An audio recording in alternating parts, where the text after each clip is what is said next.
The narrator and his wife first crossed paths when he was 17 years old and she was 15.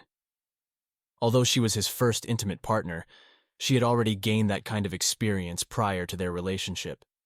During the time he was studying at the institute and she was attending college, they were in a dating relationship but living separately.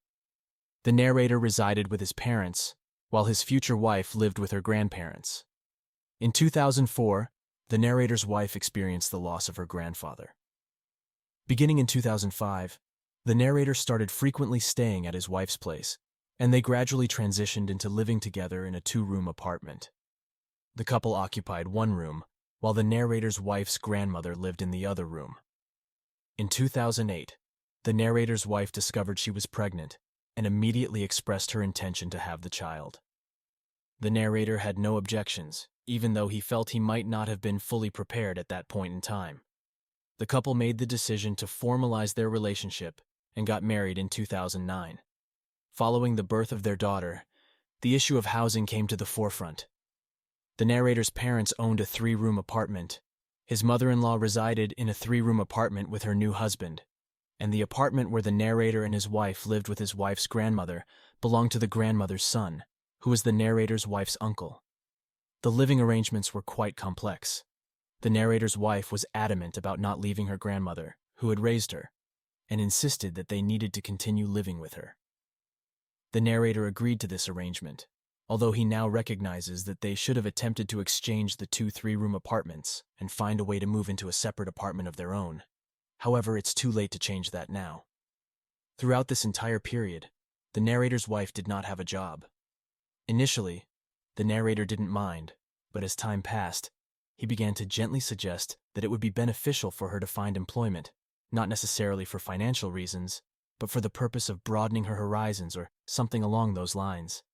However, his wife consistently argued that if she had a job, she would be unable to devote as much time and attention to him and their child, and she expressed doubt that he would assist her with household chores. Later on, when the narrator's mother-in-law became ill, his wife used that as a reason, stating that she couldn't work because she needed to take care of her mother.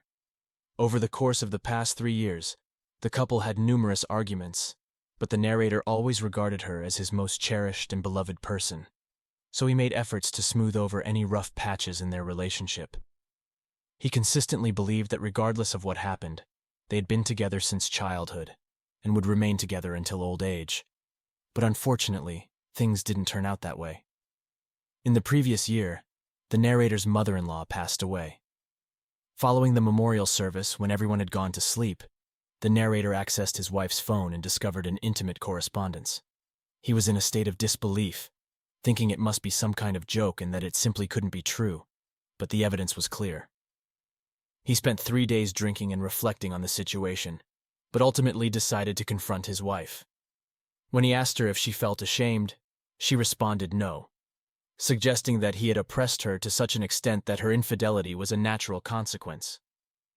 The narrator was taken aback by this response, to say the least. He inquired about their next steps. She expressed her love for him and her desire for him to stay, citing their long history together and the fact that she had no one closer to her than him.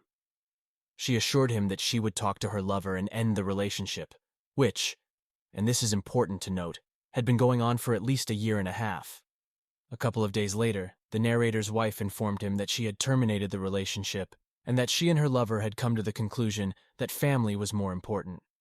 The lover was also married and had a young child.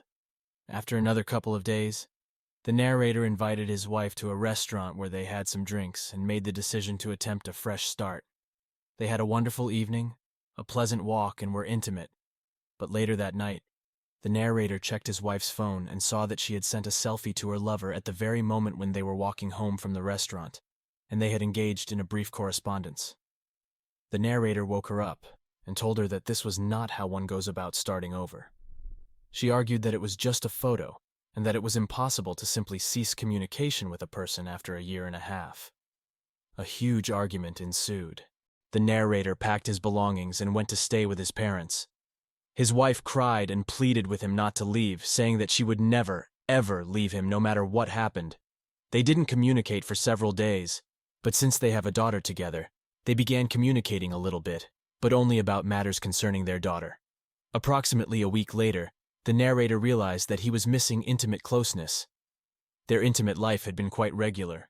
He communicated this to his wife, and she responded that she was essentially fine with him coming and staying whenever he wanted.